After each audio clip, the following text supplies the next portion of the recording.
Welcome to DK Champ. I want to go over the NFL Showdown slate for tonight with the Giants and the Falcons. I think I'm going to get out of captain mode. Let's go just look at regular prices here. So the talk in the DFS community right now is saying that the Giants don't really have receivers now. It's saying Odell, Shepard, and who's the last one?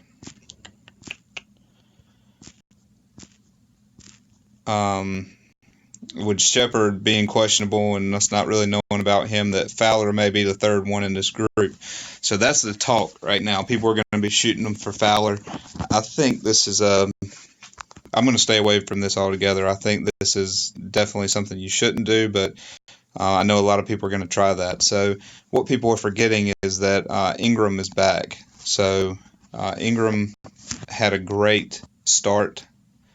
He played Week 1, he didn't do all that great. Week 2, he got a ton of targets. Week 1, he got the targets, just didn't catch them, and they were playing Jacksonville, which pretty much shut down the tight end anyway.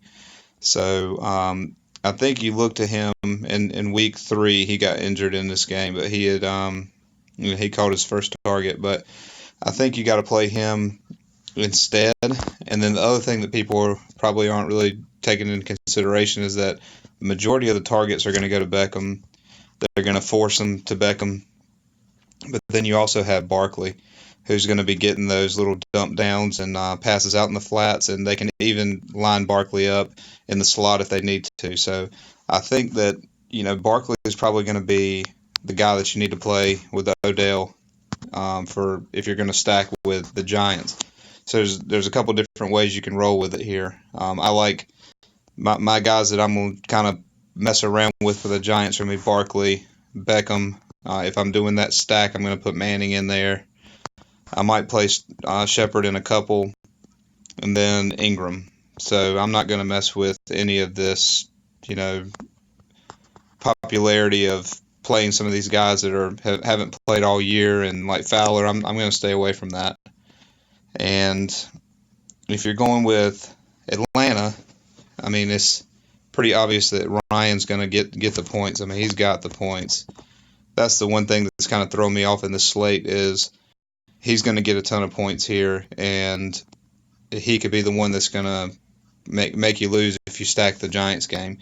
Julio has not gotten a touchdown this season. He's getting a ton of yards, but he's not getting the touchdown. So that's a problem. So I think I'm going to do some lineups where I have Barkley, Beckham, and then try to fit Ryan and Jones in there. And then you can also look down to Hooper and Ingram.